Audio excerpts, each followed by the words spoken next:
Hello, hello, j'espère que vous allez bien. Alors, j'avais envie de faire un post sur Vénus et son octave supérieure, Neptune. Pourquoi? Parce qu'en fait, il y a une conjonction exacte à 28 degrés qui sera assez exceptionnelle. Nous aurons Vénus, Neptune, le nœud nord à 28 degrés Poisson, la Lune en tant que déclencheur des énergies et l'astéroïde Iris. Donc, juste avant que Neptune atteigne ce fameux degré critique du 29e degré qui marque la fin d'un cycle, l'imminence d'un renouveau, puisque nous savons tous aujourd'hui que Neptune va passer en bélier à partir du 30 mars prochain. Enfin, il va faire une incursion, après il va revenir en poisson, mais c'est quand même un début. Donc, rare intensité quand même, qui va nous inviter à explorer les dimensions les plus subtiles de tout ce qui est spiritualité, amour inconditionnel, chemin d'âme. On va beaucoup parler de ça. Donc Neptune, qui est l'octave supérieure de Vénus, symbolise le transcendant, tout ce qui est amour universel, alors que Vénus gouverne nos attachements, nos désirs, nos plaisirs terrestres. Neptune, elle, va agir comme un prisme amplifiant ses énergies, puisqu'elle est maître des poissons. Elle va les élever vers une sphère beaucoup plus haute, où l'amour va se détacher un petit peu des illusions matérielles pour s'universaliser. Alors Vénus est l'un des acteurs actifs dans cette quête d'équilibre entre le ciel et la terre. Vénus nous enseigne à aimer dans notre incarnation, à exprimer la beauté, la douceur, tandis que Neptune va nous inviter à dépasser tout ce qui est donc illusion terrestre pour essayer de nous fondre dans l'unité cosmique. Et dans ce signe des poissons, donc ces planètes fusionnent pleinement, essayant d'enlever toutes ces barrières de l'ego pour nous ouvrir aux dimensions de la compassion, du pardon, de l'inspiration mystique. Je vous invite d'ailleurs à écouter le post que j'ai fait récemment sur Vénus en Poisson, qui parle beaucoup de pardon, de compassion, d'empathie. Donc là, on est très concerné, puisque c'est toujours le cas. Vénus va passer en bélier à partir du 4 février. Donc on a encore quelques jours pour profiter de ces belles énergies. Alors cet alignement est amplifié par la présence de la Lune, puisque la Lune elle est très rapide, donc là elle vient donner une résonance émotionnelle et profonde à ces énergies.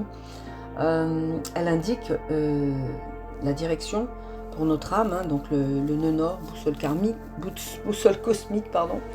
Donc en opposition au nœud nord, nous avons le nœud sud qui est en Vierge et qui est conjoint à la lune noire en Balance. Donc ça nous pousse à nous détacher de nos conditionnements et des schémas récurrents du passé.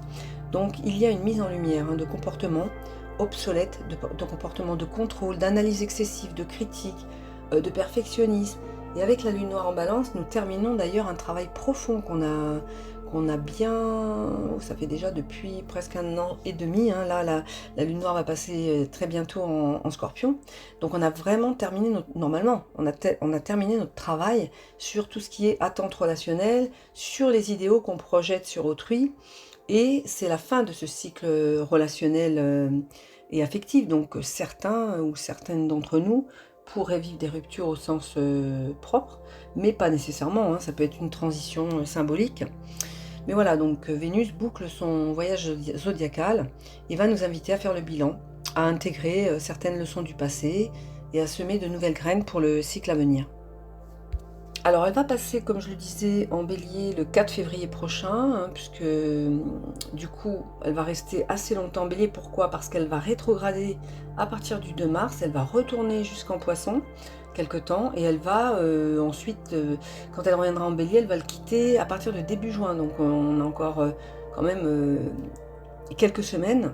Donc ça va nous demander de lâcher des jugements, ça va nous demander de transcender des peurs, des rigidités mentales, et pouvoir embrasser une vision un peu plus vaste et un amour plus universel.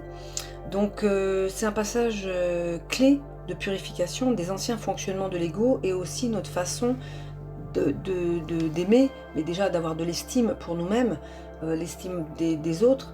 Donc voilà, donc je referai un post quand elle repassera en bélier. Donc pour cette journée du 1er et 2 février, c'est un vrai travail de purification et de libération.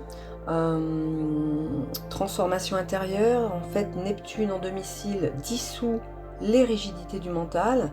Elle ouvre la voie à une fluidité émotionnelle et spirituelle. Donc c'est vraiment des moments, il faut vraiment profiter de ces très belles énergies, puisqu'il y a des trigones à Junon et à Pallas, donc c'est vraiment le moment.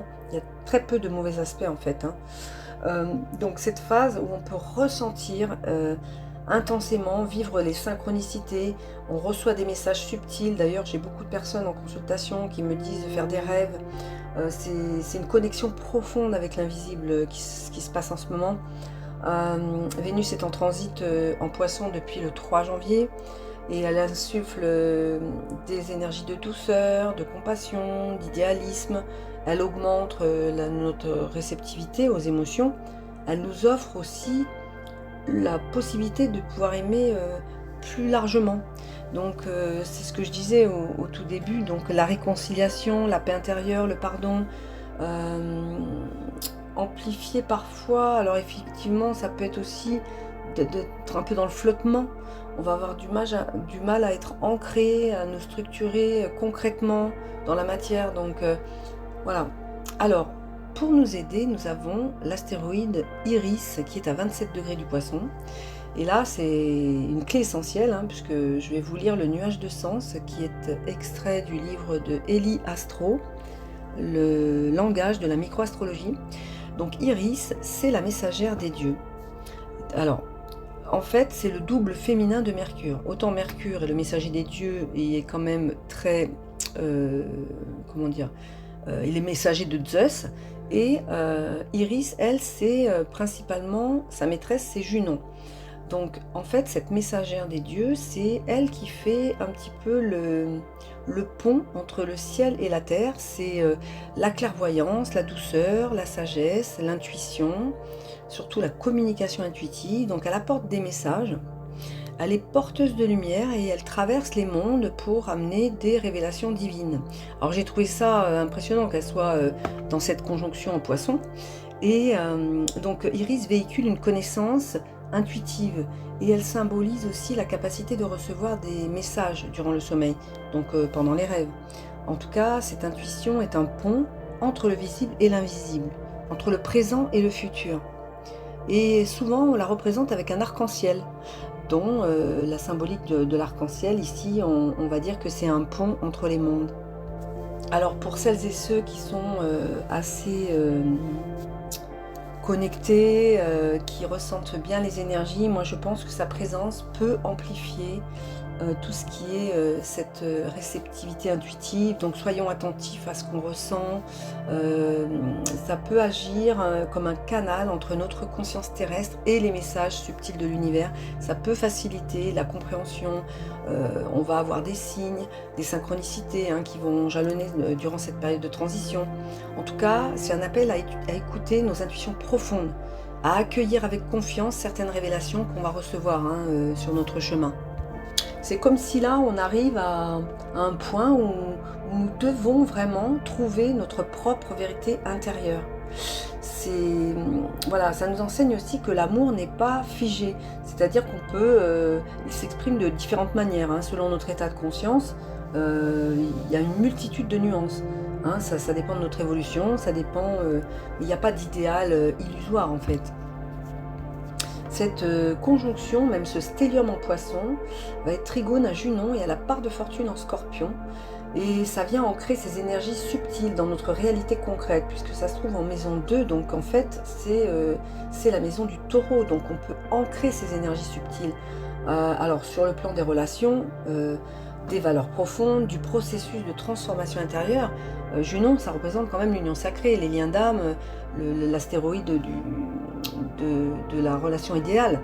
Donc avec le signe du Scorpion, ça intensifie notre besoin d'aller vers des relations authentiques et profondes. Donc c'est pas seulement un amour idéalisé, mais une connexion qui va nous pousser à la métamorphose, une alchimie intérieure.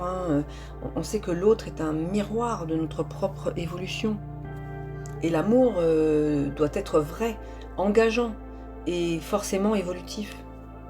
Donc ça peut signifier la consolidation d'un lien d'âme puissant. Ça peut aussi être l'intégration d'une compréhension plus profonde de l'amour, ou encore ça peut nous ouvrir à une réflexion sur la spiritualité, bien sûr, et pour que cette abondance affective se manifeste dans notre réalité, ça peut nous donner des aspirations profondes pour pouvoir donner une structure toute cet idéal qu'on veut mettre en place. Voilà, en tout cas, pour conclure, et ça ne va pas parler à tout le monde, hein, c'est vrai que c'est assez très généraliste. En fait, moi, c'est ce qui résonne en fait pour moi, pas forcément pour vous, mais enfin, j'espère que pour certains ou certaines d'entre vous, ça vous parlera. Mais en tout cas, cette conjonction magnifique nous invite à guérir, à purifier, à lâcher prise, va nous ouvrir à une nouvelle fréquence d'amour qui marque, alors peut-être aussi la fin d'un cycle relationnel, peut-être préparer quelque chose pour demain. Si on souhaite vraiment vivre un amour plus libre et plus conscient, c'est maintenant qu'on doit poser les bases de ce changement. Ensuite, Vénus va passer en Bélier. Donc là, c'est une transition majeure. Neptune étant la planète de l'amour inconditionnel, de la dissolution de l'ego et de la transcendance. Elle ne reviendra pas dans le signe des Poissons avant 165 ans, donc c'est quand même plus d'un siècle et demi. C'est quand même un portail énergétique puissant qui va bientôt se clôturer. Donc ça faisait 14 ans, je crois, 2012, depuis 2012, même voire 2011, que Neptune était entré en Poisson. Donc là, ça nous prépare maintenant, je pense même d'ailleurs qu'on est prêt à un nouvel état de conscience, et surtout à une façon différente de voir beaucoup de choses, hein. N'oublions pas que c'est l'inconscient collectif aussi, Neptune.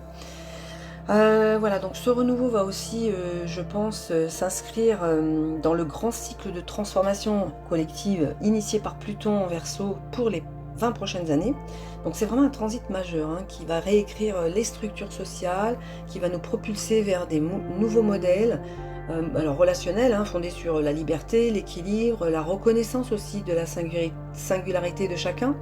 En tout cas, cette ère nouvelle, durant cette ère nouvelle, je pense que les liens d'âme, les connexions vibratoires profondes vont prendre une place centrale, et surtout vont redéfinir la manière dont nous aimons, la manière dont nous nous engageons, et aussi la manière dont nous co-créons ensemble.